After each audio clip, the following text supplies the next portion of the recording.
Bonjour, mon nom est Audrey Lévesque. Aujourd'hui, je vais me présenter les deux cours que j'enseigne, soit sciences et technologies en deuxième secondaire et sciences et technologies en troisième secondaire.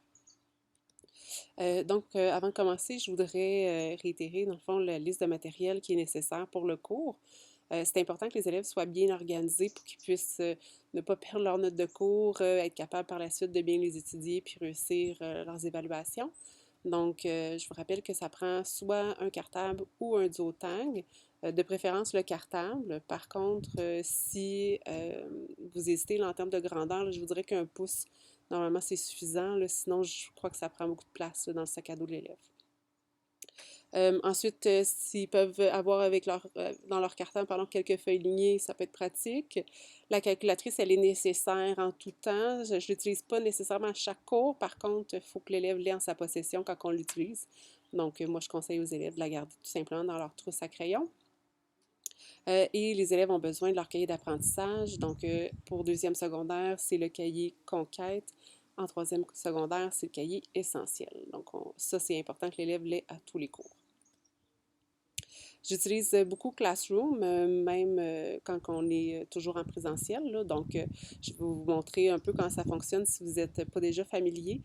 Une précision, par contre, je veux que vous notiez que l'adresse à utiliser pour se connecter au Classroom, c'est vraiment l'adresse avec le AppTab qui vient juste avant le cslaurentide.qc.ca, contrairement à l'adresse courriel de l'élève qui, elle, n'a pas la tab. Si je vous montre un exemple d'un classroom, en premier, si vous regardez dans le coin supérieur droit, vous allez voir qu'il peut y avoir plusieurs comptes. Évidemment, il va falloir ajouter, si ce n'est pas déjà fait, le compte AppTab. Évidemment, une fois que c'est enregistré, là, vous pouvez naviguer d'un compte à l'autre. Et une fois que l'élève est connecté, vous allez avoir tous ses cours à l'écran.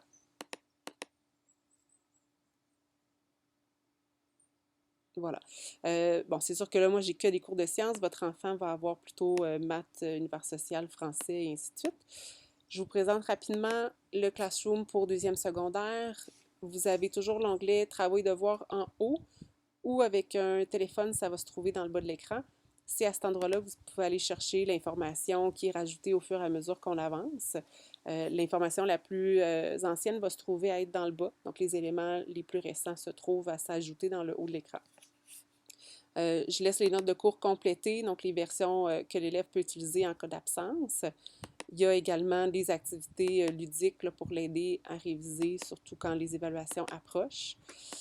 Si je vous montre maintenant pour les élèves de troisième secondaire, vous avez toujours une section travaux et devoirs en haut. Et même chose, les éléments les plus récents sont dans le bas. Donc encore là, on a les notes de cours complétées au besoin, ainsi que des documents remis en classe. Je peux mettre les versions numériques si jamais l'élève le perd ou l'oublie. Et vous avez aussi des jeux de révision là, pour consolider la matière. En termes de devoirs en deuxième secondaire, j'aimerais en donner le moins possible. C'est sûr qu'au besoin, si je sens qu'on a débordé un peu, on n'a pas eu le temps de terminer tous les exercices, l'élève va en faire un petit peu à la maison. En troisième secondaire, par contre, c'est presque à tous les cours. Le programme est plus chargé, on se voit plus souvent d'ailleurs par cycle. Les élèves qui ont des devoirs non faits vont être convoqués à une récupération obligatoire.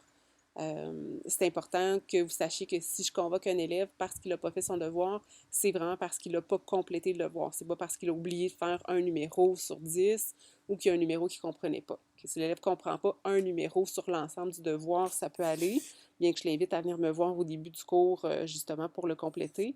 Mais c'est ça. Il y a quand même un jugement là, qui va aller en faveur de l'élève si jamais il y a un numéro manquant.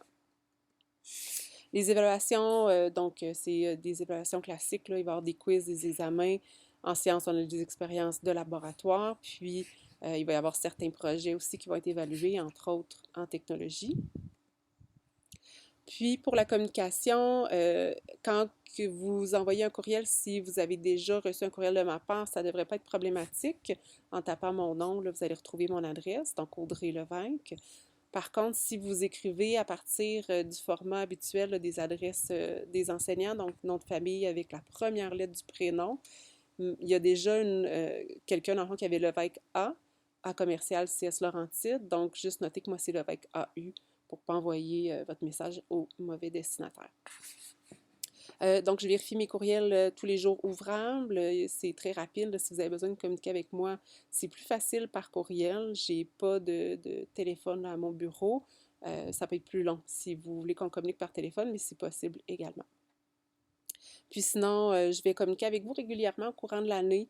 J'envoie des courriels à l'avance pour annoncer un examen ou suite à la correction d'une évaluation, je vais écrire également pour vous aviser qu'il y a de l'information disponible pour vous sur le portail. Donc voilà, c'est tout pour moi. Je vous souhaite une très belle année scolaire, puis n'hésitez pas à m'écrire si vous aviez des questions auxquelles je n'ai pas répondu. Merci.